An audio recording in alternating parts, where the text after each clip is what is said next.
பூஜ்யாய ராகவேந்திராய சத்யதர்மரதாய ச பஜதாம் கல்பவ்ருக்ஷாய நமதாம் காமதேனுவே கிருஷ்ணாய வாசுதேவாய தேவகி நந்தனாய ச நந்த கோபகுமாராய கோவிந்தாய நமோ நமஹ. ஐந்தாவது வேதம் என்று போற்றப்படும் மகாபாரதம் பார்த்து வருகிறோம். வனவாசம் அஞ்ஞானவாசம் தர்மத்தின்படி நடத்தி முடித்த பாண்டவர்கள் தங்களுக்கு நியாயமாக சேர வேண்டிய ராஜ்யத்தை கேட்க ஊசி முனை இடம் கூட தரமாட்டேன் அப்படின்னு சொல்லிட்டு கௌரவர்கள் கூற, ஆனால் இருவருக்குமே யுத்தத்தில் விருப்பம் இல்லை. ஆனால் பாண்டவர்கள் நிச்சயமாக ராஜ்யம் பெற வேண்டும். அவர்கள் ராஜ்யத்தை தருவதாக இல்லை. இப்போ என்ன செய்யறது அப்படின்னு போயிட்டா, கடைசி முயற்சியாக பகவான் கிருஷ்ணனையை தூதுவனாக அனுப்பலாம் என்று தர்மராஜன் வேண்டிக் கொண்டார். கிருஷ்ணா, நாங்கள் சத்திரியர்கள், அப்போ ராஜ்ய பரிபாலனை செய்து மக்களை காப்பது அப்படிங்கிறது எங்களுடைய தார்மீக கடமை. எங்களை நம்பி வந்தவர்களுக்கு காப்பது, எதிரிகளுடன் போரிடுவது, இதெல்லாம் சத்திரிய தர்மம். அப்போ கடைசி பட்சமாக 5 கிராமங்களையாவது நீ கேட்டு வா அப்படின்னு சொல்லிட்டு தர்மராஜன் பகவான் கிருஷ்ணனிடம் வேண்டினான். அப்போ கிருஷ்ணன் தெளிவாக சொன்னான், ஏதோ நான் தூதுவனாக போய் கேட்டவுடன் அந்த ராஜ்யத்தை உடனடியாக கொடுத்து விடுவான் அப்படிங்கிற நம்பிக்கை கொஞ்சம் கூட தர்மராஜனுடைய மனதில் இருக்கக்கூடாது. ஏன்னா உண்மையும் அதுதான். துரியோதனன் மகா பாபி, அதர்மத்தின் மொத்த உருவம். களியே துரியோதனனாக அவதாரம் செய்திருக்கிறான். நீ எவ்வளவு மன்றாடி கேட்டாலும் அவனிடமிருந்து ஊசி முனை இடம் கூட வாங்க முடியாது. அப்போ தீர்மானம் ஆயிற்று, இதுதான் நடக்கப் போகுது. கிருஷ்ணன் தூதுவனாக சென்று கேட்டாலும் அவன் நிச்சயமாக ராஜ்யத்தை தரப்போவதில்லை. அப்போ தர்மராஜன் கேட்டா, பின் எதுக்கு நீ தூதுவனாக போகணும்? ஆஹா, தூதுவனாக போய் செய்ய வேண்டிய வேலை ஒன்று இருக்கிறது. என்ன இது? துரியோதனன் செய்வது அதர்மம். இதை அனைத்து ராஜர்களும் ஒப்புக்கொள்ள வேண்டும். அவர்களது அநியாயம் ஏற்கனவே பல பேருக்கு தெரிந்திருக்கிறது. ஆனால் இன்னுமே துரியோதனன் நல்லவன், தார்மீகன் அப்படின்னு சொல்லிட்டு பேசும் சிலர் அரசர்கள் இருக்கத்தான் செய்கிறார்கள். வேற எங்கேயும் தேட வேண்டாம். என்னுடைய அண்ணன் பலராமனே துரியோதனன் செய்வது தர்மம் அப்படின்னு சொல்லிட்டு பேசிக் கொண்டிருக்கிறான். அப்போ எவ்வளவு பெரிய அதர்மத்தை பாண்டவர்களுக்கு செய்து கொண்டு இருக்கிறான் என்பதனை அந்த சபையிலே நிரூபித்து கடைசி பட்சமாக இருக்கும் அவருடைய மனதில் துரியோதனன் செய்வது அதர்மம் அப்படிங்கிறத நிரூபிக்க வேண்டிய கட்டாயத்தில் இருக்கிறேன். அப்பொழுதுதான் ஒரு யுத்த சமயத்திலே இவன் எப்பொழுது சாவான் அப்படின்னு சொல்லிட்டு அனைவரும் எதிர்பார்க்கக்கூடிய சூழ்நிலையை உருவாக்க வேண்டும். ஒரு நல்லவனை பகவான் கிருஷ்ணன் சூழ்ச்சி செய்து கொன்றுவிட்டான் என்கின்ற பெயர் வரக்கூடாது. அவன் அதார்மிகன், அவன் அதர்மப்படி நடந்தவன், அவனுக்கு தகுந்த சிக்ஷை கிடைத்தது என்று ஊர் சொல்ல வேண்டும். இதுதான் பகவான் கிருஷ்ணன் மனதில் வைத்திருக்கக்கூடிய ஒரு விஷயம். இப்ப தர்மராஜனும் பகவான் கிருஷ்ணனும் பேசிக்கொண்டு இருக்கும் பொழுது பீமசேனன் அவனுடைய பங்குக்கு எழுந்தான். பீமசேனன் என்றால் மிகப்பெரிய பராக்கிரமசாலி. சரி, அந்த சபையில் துணிந்து பிரதிஜை செய்தவன் யாருன்னா பீமசேனன்.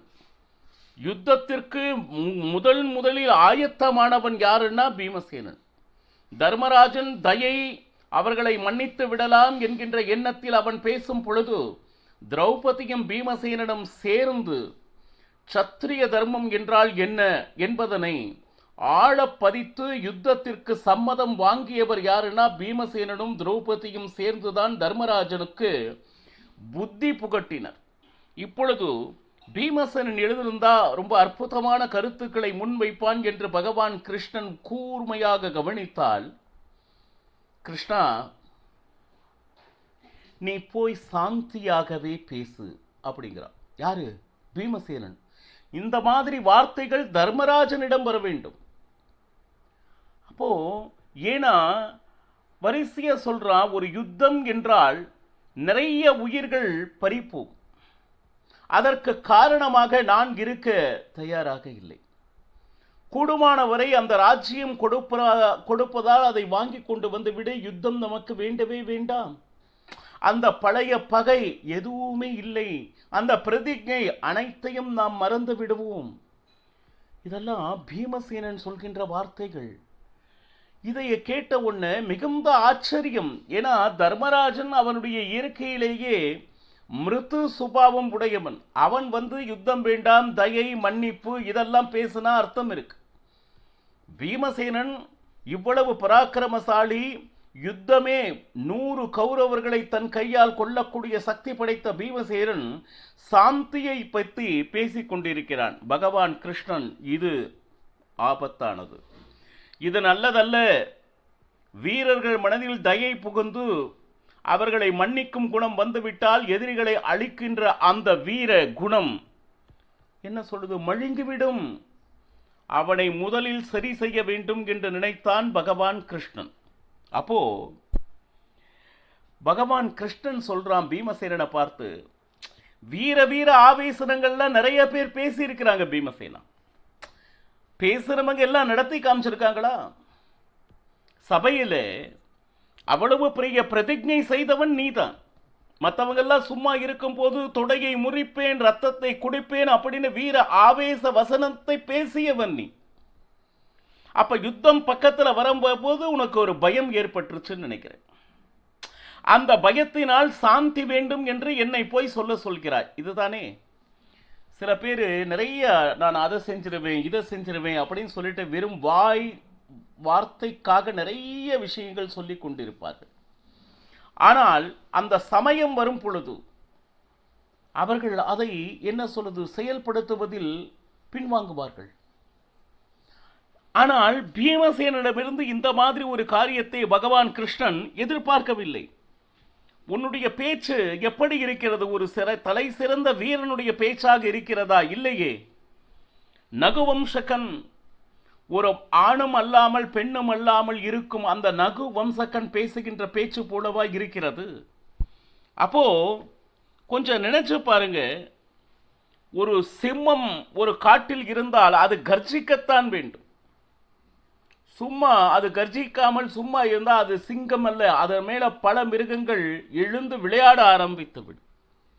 அப்போ நீ இப்படி பேசுவதை பார்த்து என்னுடைய மனது ரொம்ப ரொம்ப கஷ்டமாக இருக்கிறது.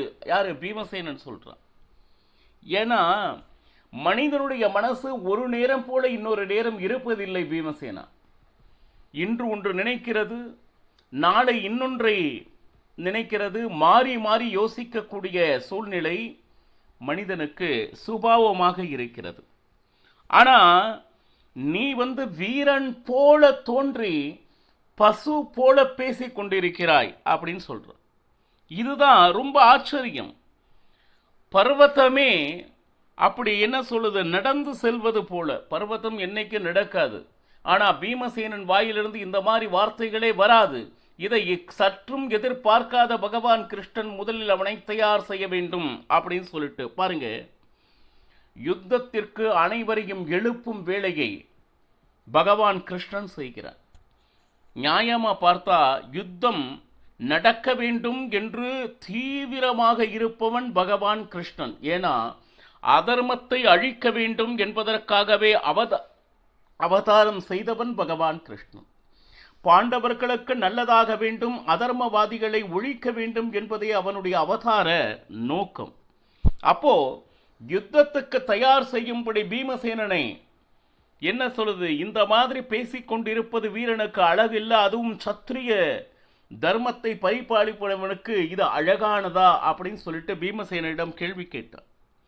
இதுல இந்த பூபாரம் அப்படின்னு யாரால் பாரமாகிறது அப்படின்னா, துவேஷிகளால் பாரமாகிறது, அதர்மவாதிகளால் பாரமாகிறது.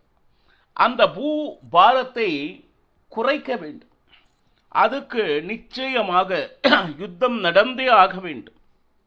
இப்போ எந்த காரணத்தை கொண்டும் இப்ப பீமசேனன் இதையெல்லாம் புரிஞ்சு கொண்டான். கிருஷ்ணா, நீ சொல்வது எனக்கு புரிகிறது, ஆனால் எந்த காலத்திலும் யுத்தம் என்கின்ற ஒரு காரணத்தினால் என்னுடைய பெயர் மேல அபவாதம், அதாவது கெட்ட பெயர் வந்துவிடக்கூடாது.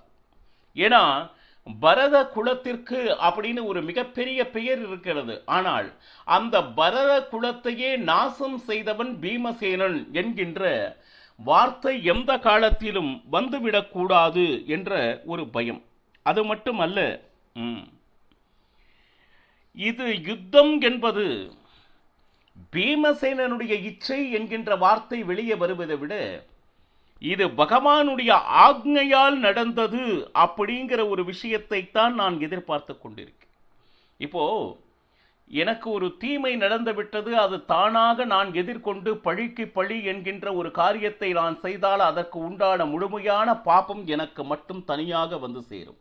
அதே தர்மத்திற்காக யுத்தம் என்று சொல்லும் பொழுது அதனுடைய பாபம் தனிப்பட்ட ஆட்களுக்கு வந்து சேராது. தர்மத்திற்காக அனைவரும் இணைந்து போரிடும் பொழுது அந்த பாபத்தை இறைவன் ஏற்றுக்கொள்கிறார். அப்போ பீமசேனன் தனிப்பட்ட விருப்பத்தினால் போர் செய்வது அல்ல, பகவான் யுத்தத்தை முடிவு செய்ய வேண்டும், அந்த பகவான் இச்சைக்காக பீமசேனன் போர் புரிந்தான் என்கின்ற பெயர் வர வேண்டும். இதுதான் பீமசேனன் மனதில் இருக்கக்கூடிய மிகப்பெரிய ஆழமான விஷயம். நாம் எது செய்தாலும் பகவானின் அனுமதி பெற்று அவனுடைய இச்சையுடனே நமது காரியங்களை செய்ய வேண்டும் என்பது பீமசேனனது விருப்பமாக இருந்தது. நானாக யுத்தத்திற்கு செல்ல மாட்டேன் கிருஷ்ணா, ஆனால் அவராக யுத்தம் தான் அப்படின்னு முடிவு செய்து விட்டால் அவர்களை நான் விடவும் மாட்டேன்.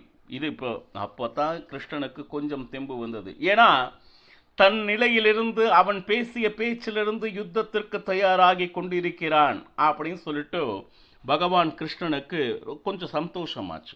அது மட்டுமல்ல, இந்த உலகத்தில் இருக்கக்கூடிய அனைவரும் இணைந்து எதிர்த்து போரிட வந்தாலும் அவர்களை கொல்லும் சாமர்த்தியம் என்னிடம் இருக்கிறது. அது மட்டுமா, ஆகாயம் முதல் பூமி வரை இருக்கக்கூடிய எத்தனை வீரர்கள் வேண்டுமானாலும் எதிர்த்தரிக்கட்டும், ஆனால் க்ஷணப்பொழுதில் அவர்களை அழிக்கக்கூடிய சக்தி என்னிடம் இருக்கிறது. எவ்வளவு சைன்யம் எதிர்த்து நின்றாலும் அதற்காக கொஞ்சம் கூட நடுங்க மாட்டேன் அப்படின்னு சொல்லிட்டு தன்னுடைய பராக்கிரமம் என்ன அப்படின்னு சொல்லிட்டு, என்னுடைய பேச்சு என்பது என்னுடைய தர்மம், எந்த காரணத்திலும் நான் பேசியதிலிருந்து நழுவ மாட்டேன். அந்த பிரதிஜை தான். ஆனால் அவர்கள் மனம் திருந்துவதற்கு நிறைய வாய்ப்புகள் வழங்க வேண்டும் என்பதே என்னுடைய இச்சையாக இருந்தது. ஒருவேளை அவர்கள் மனம் மாறி ராஜ்யத்தை கொடுத்து விட்டால் யுத்தம் வேண்டாம் என்றுதான் சொல்ல வந்தேனே தவிர யுத்தத்திற்காக பயந்து இல்லை கிருஷ்ணா அப்படின்னு சொன்னான். அப்பா பீமா யாரு? பகவான் கிருஷ்ணன். உன்னை பற்றி எனக்கு தெரியாதா? மனம் கலங்காதே, உன்னுடைய அபிப்பிராயம் உன் வாயிலிருந்து வர வேண்டும் என்றுதான் நினைத்தேனே தவிர என்றுமே பீமசேனன் மேலே இருக்கக்கூடிய நம்பிக்கை எனக்கு சிறிதும் குறையாது. அது மட்டுமல்ல, நீ இதுவரை உன்னுடைய வீரத்தை பற்றி பல விஷயங்கள் சொன்னாய், ஆனால் எனக்கு தெரியும் உன்னுடைய பலம் அது மட்டும் அல்ல, அதைவிட 1000 மடங்கு பலசாலி நீ என்பதை நான் அறிவேன்.